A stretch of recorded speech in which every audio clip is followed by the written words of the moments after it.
Hello, friends. This is a re release of an earlier episode that YouTube blocked because at the end of that episode, I described a moment when the revolution ate its own, which it usually does, and a particular general was accused of imaginary thought crimes, and so we could say he tried to delete his Twitter account. But he didn't manage that because he didn't use the right settings. So, I've bleeped those places, and I hope that now it'll find favor with the algorithm. And in the show notes, I'll link to the unbleeped episode if you feel emotionally equipped for that. Hello, friends. I'm so happy to see you again. Welcome to Type 56, the story of the SKS and AK-47 in China. I'm Jason Clower. This is a course about why the PLA chose obsolescent weapons like the simple SKS carbine, even after China had nuclear weapons, and why they undervalued other weapons like the AK-47 that look, in hindsight, like they should have been so much better for them.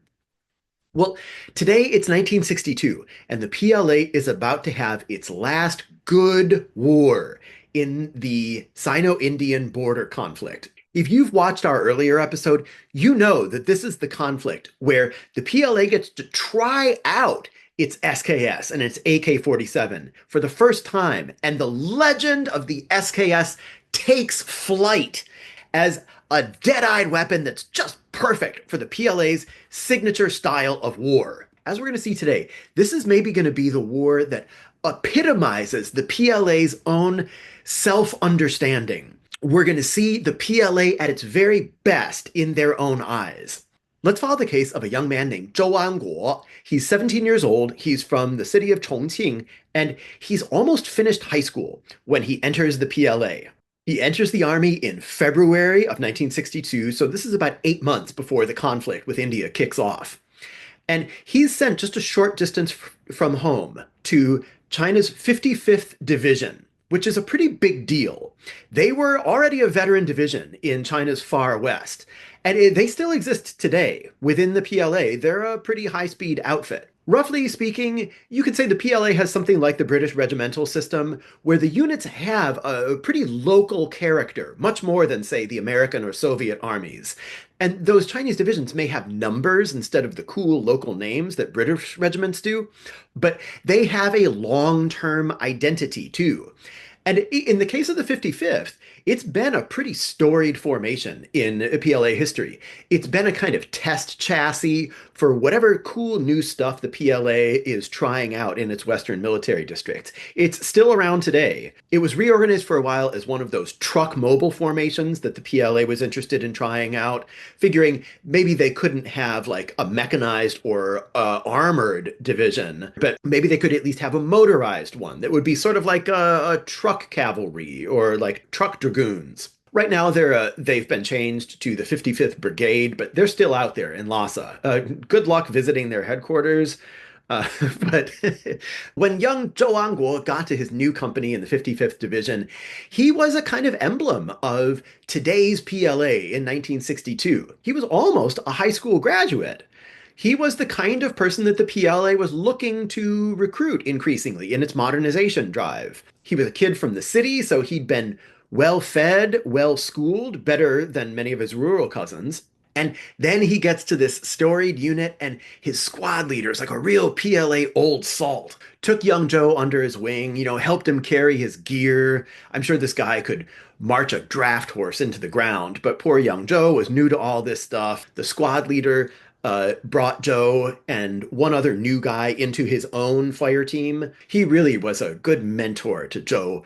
And Joe remarks that typical of old service squad leaders of that day in the PLA, his squad leader had 2 or 3 years of schooling at most. He was barely literate. He'd been a fighter all his life. And in fact, Joe later remarks that his squad leader later went on to be a platoon leader. Now, just note that at this point, his squad leader has been in the army for, at least 10 years, and he's a squad leader? So he leads 10 men? That's the way the PLA worked. Those junior ranks were densely packed with very experienced leaders, even though they were technically junior leaders.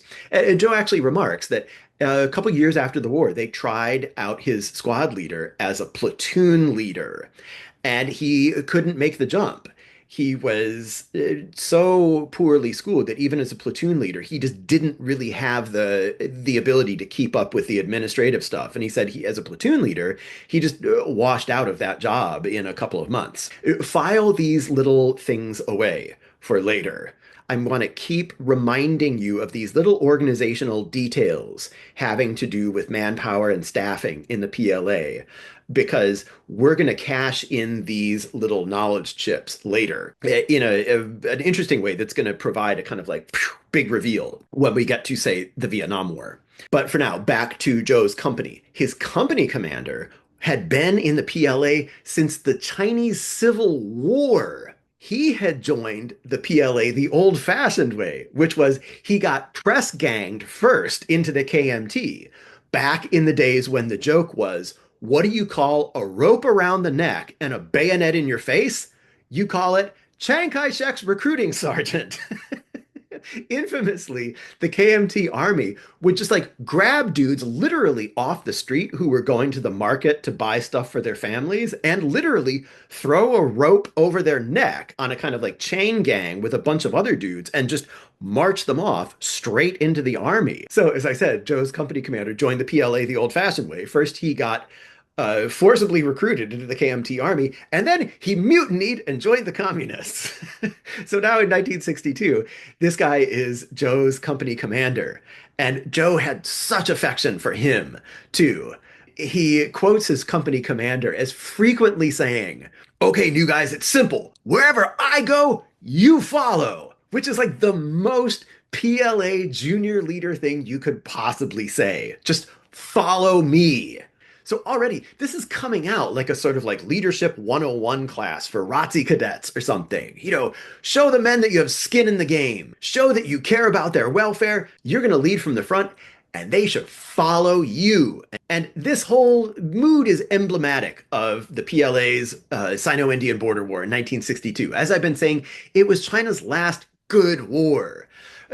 Meaning first, politically good, and good in PR terms. It was a quick, clean operation. It was a great example of the PLA conducting a political operation, not just a military one. The Chinese soldiers knew what they were fighting for. It was to teach a lesson to India's nasty, treacherous, hyper-aggressive Prime Minister Nehru.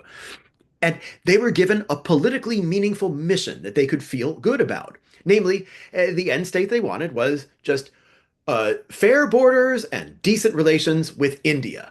Not a crushing slaughter, not generations of enmity to follow, but a good, clean, just end state.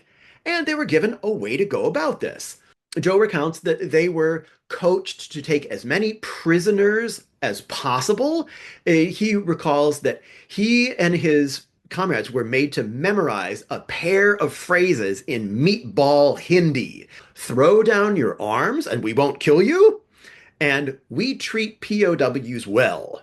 And in fact, that is how our young teenager, Zhou Angguo, went from high school student back in February to just 8 months later being decorated for capturing an Indian major and his retinue. Joe recounts that he had a pretty good spot in their first action. His battalion wasn't the first battalion in, they were like the follow-on wave. It sounds like they still had a pretty tough day, but after their first big assault, he and his beloved squad leader happened to spot an enemy soldier down in a little valley below them. And the squad leader grabbed Joe real quietly and said, follow me. And it turns out this enemy soldier, he had crept out of a cave and gone to find water. And so they followed this guy back into the cave where he was hiding out, undetected by the Indian soldier. And so just the two of them, the squad leader and young Joe, completely new guy. The squad leader says, okay, get ready.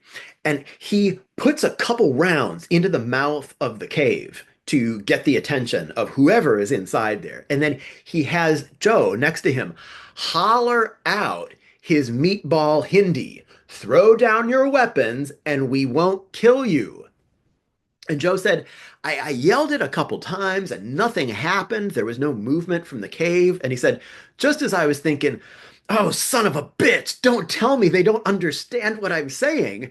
Just then, somebody pitches out an automatic weapon from inside the cave, and a bunch of Indians come out with their hands on their heads. And so the squad leader says, "Go, go, go, go, go take their surrender." So Joe says he goes down there with his bayonet, and there are like 5 or 6 Indian guys throwing more weapons out of the cave. And among them is this kind of tubby Indian soldier. And Joe sort of hustles them along with the bayonet. So Joe, a like 17-year-old guy who's been in the army for 8 months, he ends up being the man who captured these 5 or 6 guys, which turns out to include an Indian major. That was the tubby guy who came out, a major and his retinue. So Joe ends up getting the third class Order of Merit, which is like the PLA Bronze Star, because he personally captured an Indian major. So fantastic. Young Joe is having a good war. He's in a unit he likes with people who are good leaders. He reports that his company comes through the campaign relatively unscathed. More on that in a moment. And it's not just Joe. The PLA all feels good about how they've done. This has been a good war for them. By this point, maybe you've watched our earlier video about the 1962 war and how the cult of the SKS got born. There, we talk about some of the oft retold stories about the performance of the Type 56, the SKS and the AK-47, with the PLA in that kind of lightning, very successful campaign. Really and truly, the PLA did school the Indian army, and the Indians admit it. The Chinese achieved strategic and often tactical surprise. They showed up in places that the Indians never expected them to be able to get to through terrain that supposedly Indian defenders are quoted as saying that not even a monkey could get through. And the PLA had a genuinely lousy supply situation. More on that in a minute. But they made the best of it by enduring awful privations through that famous PLA quality of grit and persistence and endurance. One thing that really redounded well for China was that China and India tacitly agreed to limit this war. And very importantly, they both kind of silently agreed not to involve air power. And this was good for the PLA. On paper, the PLA Air Force had more planes, but what they didn't have was bases where they could really get them into action very efficiently. India did have airfields nearby, and it had some air resupply operations going on. And India wasn't looking to expand this into a general war that might get New Delhi bombed, being relatively close to the fighting. So both sides kind of silently agreed, we're going to leave air combat out of this. So that meant that the PLA got to use its unquestioned genius for mobility and mountain fighting, unmolested by air power.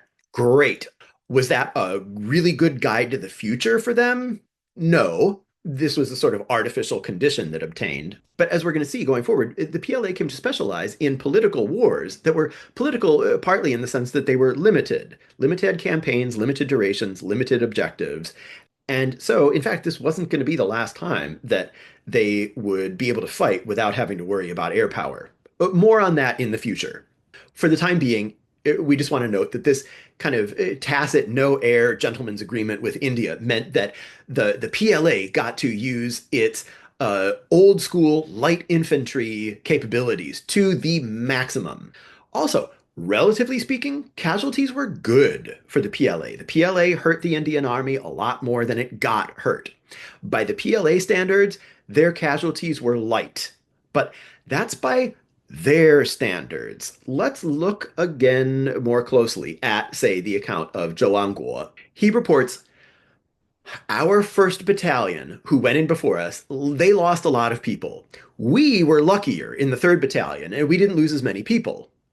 Okay, well, what exactly did that mean? Well, in Zhou's battalion, the one that took supposedly light casualties, in the first company, their company commander was killed. In the second company, their company commander was killed. In Joe's third company, the company commander lived, but the political officer was killed. But also, speaking of casualties, there were also casualties associated not with combat with but just with the PLA's relying on its traditional and truly admirable grit and perseverance and physical fortitude and hardiness in getting to battle. Joe and another informant from the 55th Division remark on the cold injuries that people sustained. The troops were being hustled up to the front as fast as they could be in trucks. These were uncovered trucks that had been requisitioned from the civilian economy, which is part of how the PLA did things and its war plan. And these guys were just put in the backs of these open trucks and sent hurtling up the road as fast as they could be toward the front. Everything had to move very quickly to achieve surprise. Okay, but one of the things that comes up among these veterans' memories is the cold. People were getting frostbite in the back of these trucks. One of the other veterans in that division says, "Oh yeah, the first time the trucks halted and we got out, we were surprised to find just how frozen our legs were." And he says, in fact, there was one guy in our squad, his feet were frozen black, and he was evacuated as a casualty. And he said the medicos were saying, "Yeah, he's probably going to lose his feet." And then, this is the most PLA thing ever. He goes, "Yeah, and there were the others of us, we had parts of our toes frozen off, but it didn't influence our ability to walk." Whoa. This is an army that really gives new meaning to perseverance. Also, the altitude was hurting them. We get multiple accounts of guys stroking out and dying from altitude sickness. This was a harsh environment.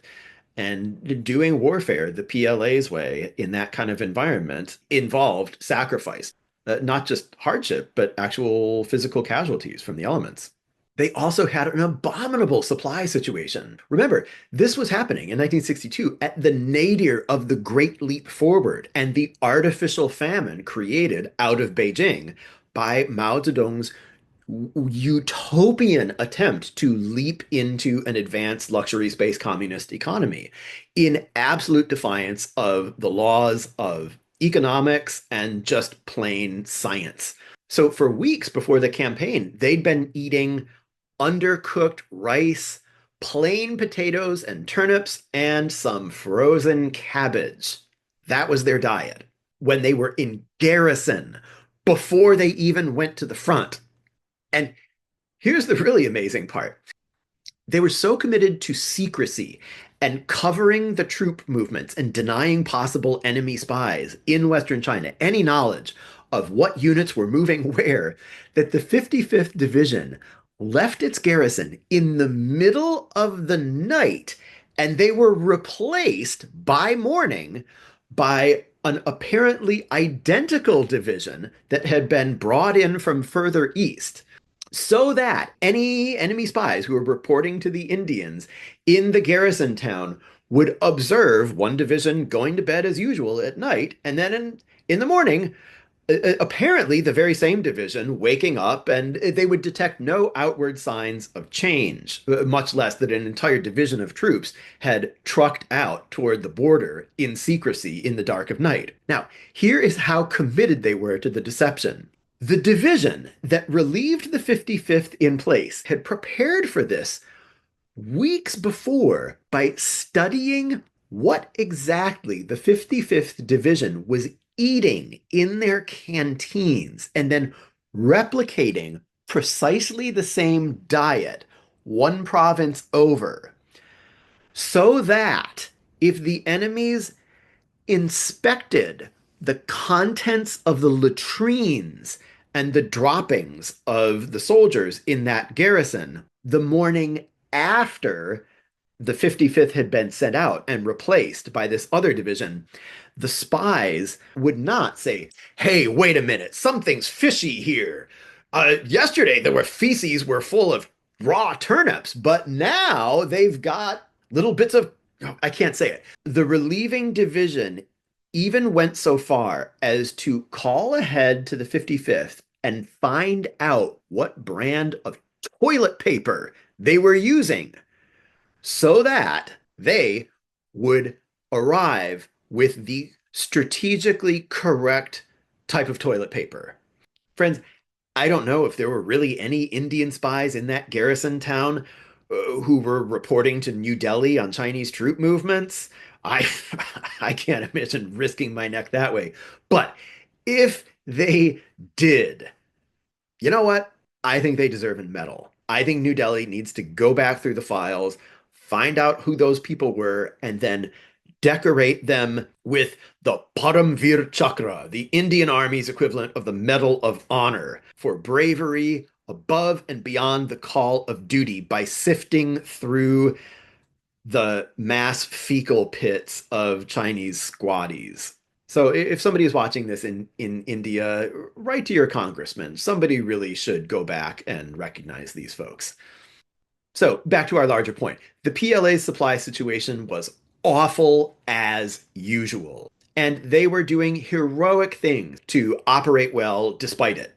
And in fact, it even turns out that during the war, sometimes the PLA's best supply sergeant was the Indian Army itself.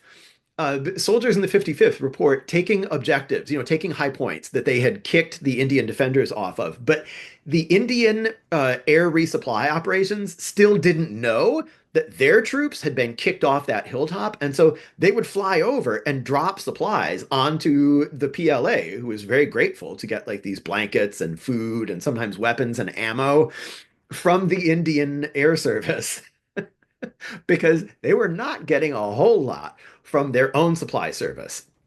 And you can understand why.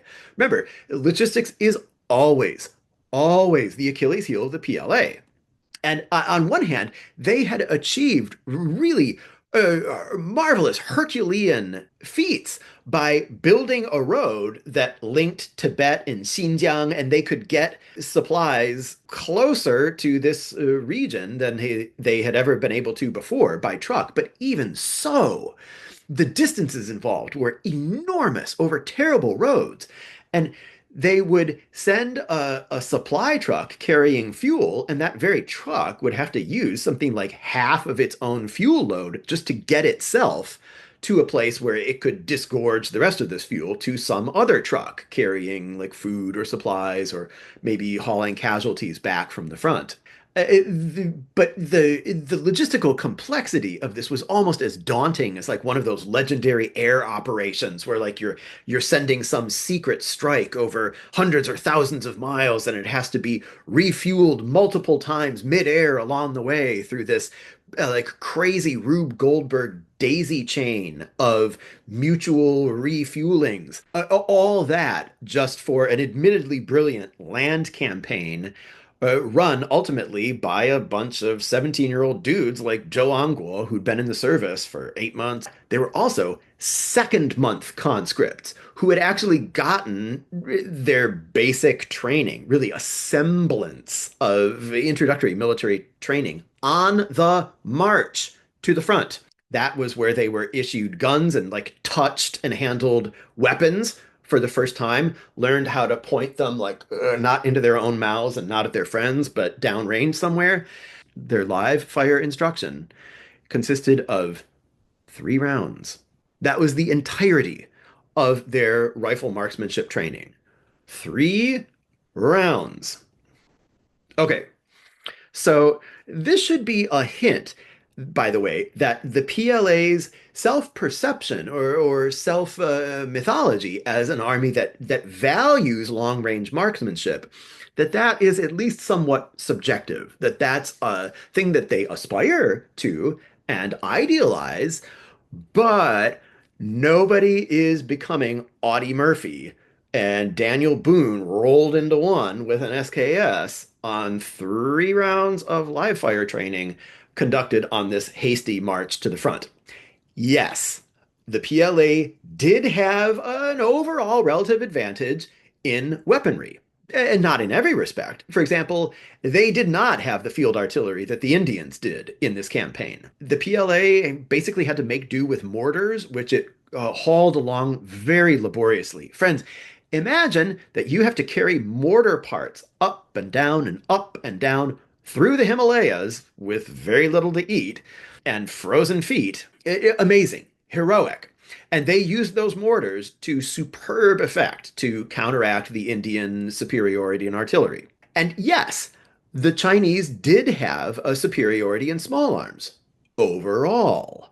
But as I've mentioned before, contrary to popular memory, it's not like the whole PLA force had Type 56s. No, no, no, as we've seen. Even in the 55th, home of the famous Peng Dehuai, the guy we talked about in our last episode who did like this three-man rampage through the enemy rear, where he just created a heck of a ruction with a couple of AKs and an SKS. Even in that very division, we've got a bunch of people like Zhou Angguo who are still using Type 53s. Those clunky, sticky, annoying, chopped down Mosin carbines that are obsolete by this point. Obsolete. Why? How could that happen in this war, which is supposed to be the maiden voyage, the baptism of fire for the Type 56 family, the SKS, the AK-47, where for once China got to lay down as much volume of fire as it wanted relative to its enemies because finally they had the firepower advantage thanks to their semi-automatic and automatic Type 56 weapons. How did this happen? Friends, I have three words for you. Great leap forward. Yeah, let's talk about the zaniness that is happening in Beijing at this moment. While the squaddies out there in the West on the sharp end are doing amazing feats of personal courage and fortitude to get as far as they can to create an admittedly brilliant success that's acknowledged even by their enemies. At that very same time, Beijing is a circus. It is like a circus of madmen. Not everybody is crazy, but the crazy people are running the show, and the grown-ups in the room have been progressively cowed into silence and submission. How has this happened? Well, let's get political. In our last episode, we mentioned the Great Leap Forward, which has ravaged not just Chinese agriculture, it has not just created a famine that is wiping out between 5 and 10% of Chinese population, unacknowledged by their own government, which has been saying, food supply problem? What food supply problem? Oh, that one, that's caused by bad weather. It's not just created this famine, it has also created upside down clown world madness and self-sabotage in industry, including the arms industry, including, very specifically, Factory 296 that makes the Type 56 SKS in Chongqing. Chongqing, the hometown of today's hero, Zhou Angguo. Chongqing, the closest industrial hub to the 55th Division itself. If any division in the PLA should be able to get these important new weapons, it should be the 55th. To the extent that any roads exist out in that part of the China, they are right down the road from the factory that makes the SKSs. But for some reason, the factory can't get the SKSs to the fighting troops who are about to sacrifice things like their feet to go fight the enemy. Why not? Why not? Friends, because the adults are not in control anymore, and they haven't been for quite some time. At Factory 296, production of the SKS has tanked. Well, that's a great surprise, since Chinese industry has succumbed to madness and decided that space communist fantasy is a better guide to production and armament than things like science. That factory got to have 2 good years of production in 1957 and 58 of the SKS before the party and military leadership had to bend over for Mao and the Good Idea Fairy and let them shoot their own economy in the kneecaps in the name of political fantasy. I know statistics and numbers are boring, but just give me 30 seconds here. In the last 2 good years, up through 1958, they cranked out 500,000 SKSs. Good job. Then production started going down. About 200,000 the year after that, then 100,000 the year after that. It slowly began to climb back out in 1961, but the Great Leap Forward caused at least 350,000 SKSs to not be manufactured. In the same way that the Great Leap Forward created this great big crater in China's demography where millions of live Chinese people should have been, in just the same way, it created this crater for the PLA. There were a third of a million rifles that were supposed to be made during that period that just didn't get made. Now, would those 350,000 missing rifles been enough to equip all the combat soldiers in the PLA? No. But they could have equipped Zhou Guo and those other guys in the 55th Division who were sent into combat with just their you-know-whats in their hand and a bolt-action rifle. Yeah, they could have done that. They could have produced more than 3 rounds for these guys to fire out of their rifles before they went into mortal combat for the first time. So that is what I mean by a bad supply situation. And that is what I mean when I say that back in Beijing, the adults were not driving the bus anymore. No, back in Beijing, the revolution is doing what the revolution does with its own children, which is eat them. And in Beijing, it's eating them in a clever way, batch by batch. First taking out a few, then a few more, and then a few more. And the survivors of the purges today who nervously go along with things for the sake of their own survival or some personal agenda become the victims of the purges tomorrow. If there was a person who might have stopped the serial 100 clown car pileup that was about to happen to China in the 1960s, if there was somebody who could have thrown the switch on the train track and sent the runaway freight train in some other direction, leading to a less awful history, that person was Peng Dehuai. We've met him again and again. In this story, he's been one of the more sympathetic characters. He's been one of the leaders of the effort to modernize and professionalize the PLA and turn the PLA from an opposition force to the force of a stable, sovereign country. And it's not that Peng was necessarily a morally good man. In this story that we're telling, as we're going to begin seeing more and more now, there are no clean hands. Everyone in the story did terrible things. They betrayed people, they killed people, they ordered people killed, and much of that killing is hard to distinguish from just rank political murder. Everybody in the story has been and will be party to dirty things. They've gone along with dirty things to gain something, to bring a rival low, to avoid the wrong kind of attention and survive the next round of party politicking. So there are no simply good men in this story.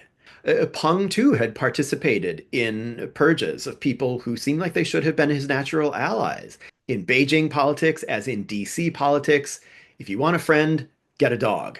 But Peng did have certain virtues, and he had them in spades, admirable qualities that are far out of the reach of normal people, like me, certainly.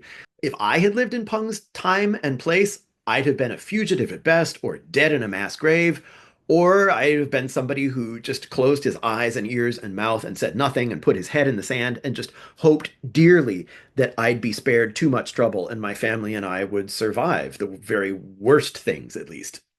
In that way, I am not qualified to serve Peng Dehuai his tea because he had a truckload of moral courage. What do I mean by that? I mean that, among other things, you could usually count on Peng Dehuai to be the adult in the room when somebody had to stand up to Mao Zedong and tactfully, effectively say no and put some limits on him. Although Peng was far from the only person who'd been around Mao for 30 years and known Mao before he was the Mac Daddy of the Chinese Communist Party, Peng was the person still most willing and able to call BS on, say, the cult of personality that was forming around Mao. Peng just still called Mao Lao Mao, old Mao, like you call some dude down at the pub. He had no patience with toadying piffle like the slogan Mao Zedong Wan Sui, 10,000 years to Chairman Mao, or long live Chairman Mao. And he would actually publicly tell his subordinates, don't say that crap. And this kind of just basic fortitude meant that Peng was the last best hope in the Communist Party for somebody being able to take the car keys away from Mao Zedong after he drove the whole country off the cliff called the Great Leap Forward. Peng's work took him around the country, and so he saw and understood before other leaders in Beijing who were in their capital city bubble understood just how terrible things were on the ground, just how hungry Chinese people were. Then his work took him abroad. He was in Hungary shortly after the Hungarian revolt against the Soviet Union that had to be crushed by Soviet tanks. And when he went to Hungary, he was shocked by how awesome the Hungarian standard of living was compared to China. And Peng came back and he said to his subordinates, "Holy cow, the Hungarians live that well and they still revolted against communism?" He said, "We in China, we're so far behind them in standard of living and the kind of trials that we're putting our people through. We may very well be on the razor's edge of a Hungarian style uprising and not even know it." And he was saying to his subordinates, most of our PLA soldiers, they come from rural areas, down on the farm where the food is being grown or not grown. There is no way that our guys in the ranks are not finding out from home what's really going on there and how awful the famine actually is. No matter what the political officer tells them about bad weather. And Peng is in this terrible situation where the emperor has no clothes. Everybody knows the emperor has no clothes. Somebody has to say it, and everybody's afraid. And Peng is just that combination of don't give a you know what and being the most senior person. And he seems to understand nobody else is going to do it, and the onus is on him to try to bring Mao and the party back from the brink and basically give the party and Mao a permission structure to step back from the Great Leap Forward and admit that it was a terrible mistake. But as Chinese likes to say, 虎背难下. Once you're riding the tiger, it's pretty dangerous to get off. And if you're the CCP, it's pretty dangerous now to admit, oh yeah, we made a mistake that killed tens of millions of people. In hindsight, it looks like Peng was kind of gradually losing his filter, his ability to keep his mouth shut and try to deal with this in a way that would be restrained and tactful enough that he might actually have an influence on the process. Basically, in the historical record, we can see that Peng is just starting to talk too much for his own good. He had one conversation on a train, so in semi-public, where he told somebody, China's in serious trouble, meaning with the Great Leap Forward. And if things keep going like this, we might need the Soviet army to bail us out, meaning the Chinese Communist Party, like they quote unquote bailed out Hungary, namely bailing it out by sending tanks in to kill a bunch of Hungarian people. And it looks like word spread that Peng is starting to talk like this in public. And worse still, Mao found out that Soviet newspapers were also saying, hey, maybe we need to go to China and do a Budapest on them. And of course, that's the last thing that Mao wants. And Mao begins to think that maybe Peng is in bed with the Soviets, planning some kind of coup against him. So Mao starts to think maybe in the future it's going to be Peng standing over Mao's grave, denouncing Mao for his excesses, like Khrushchev denounced Stalin. The oafish, dwarfish, hated, crude, undereducated ex-miner and party hack Khrushchev, the sycophant of Stalin, Mao's personal enemy. For Mao, that is the last straw. He waits for a good opportunity to bring Peng down, and he doesn't have to wait long.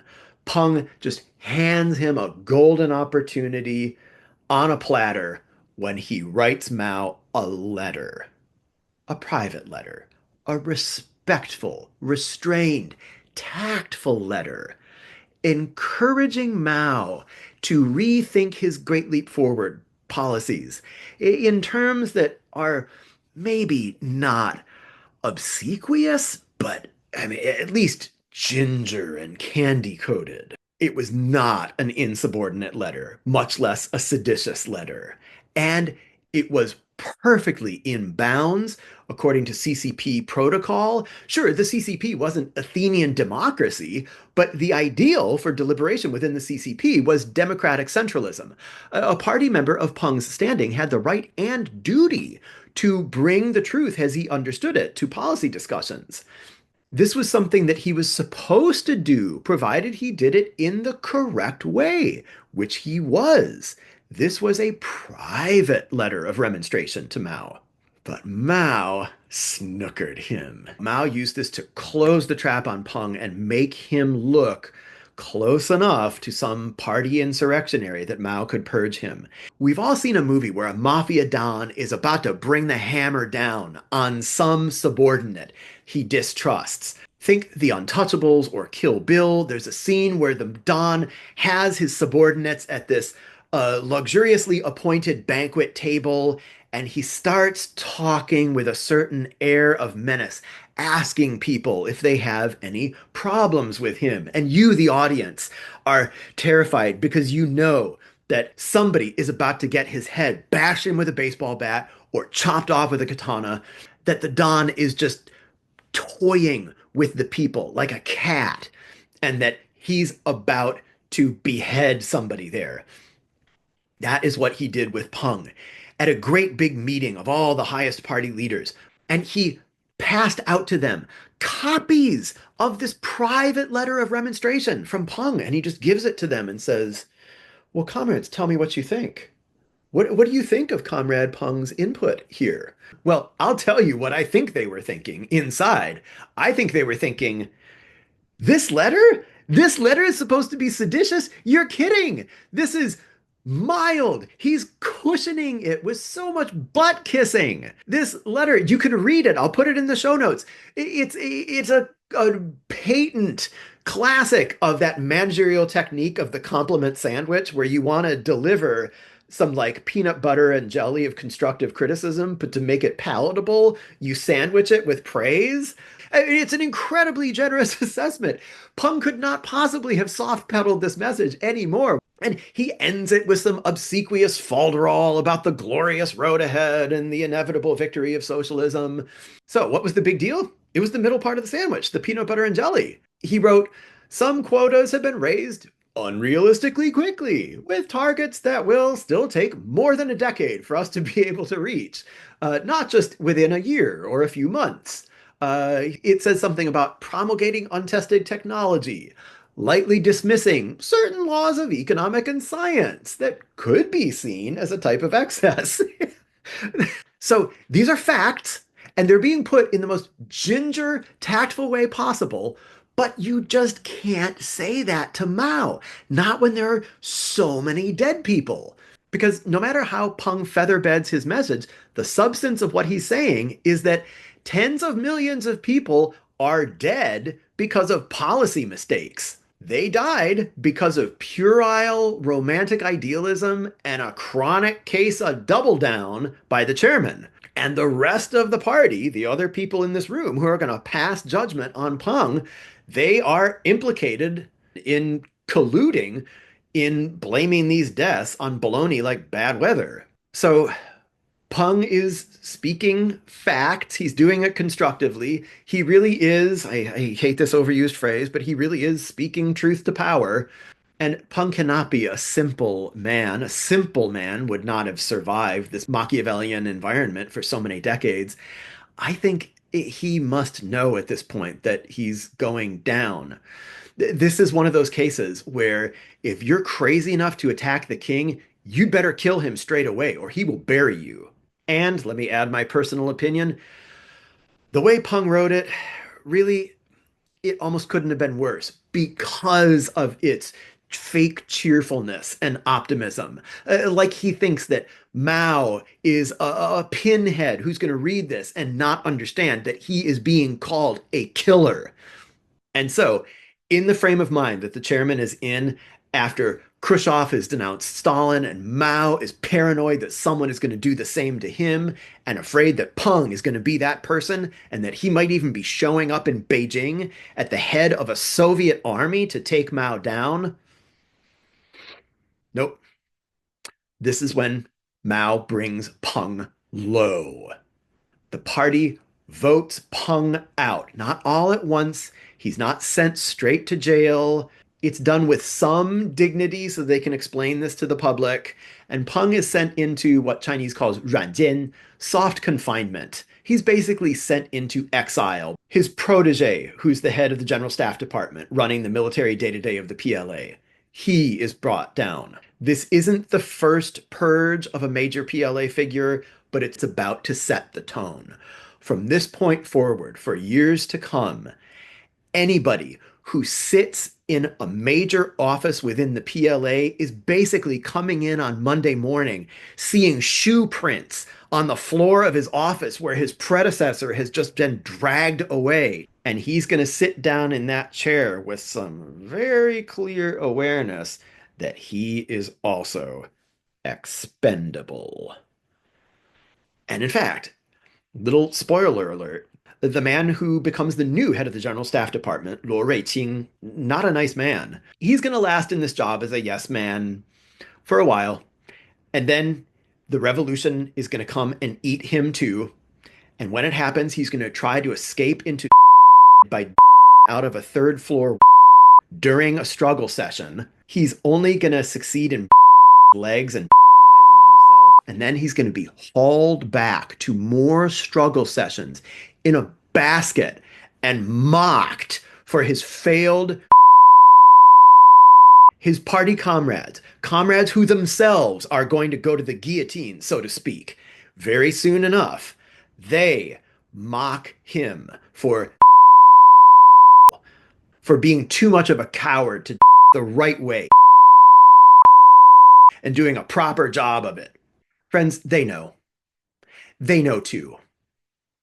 They're not simpletons. There are no simple people in this room. And if ever there were good people in this room before, there never will be again.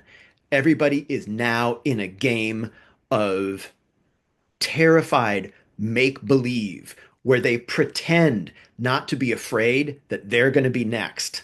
And people will be measured and weighed up.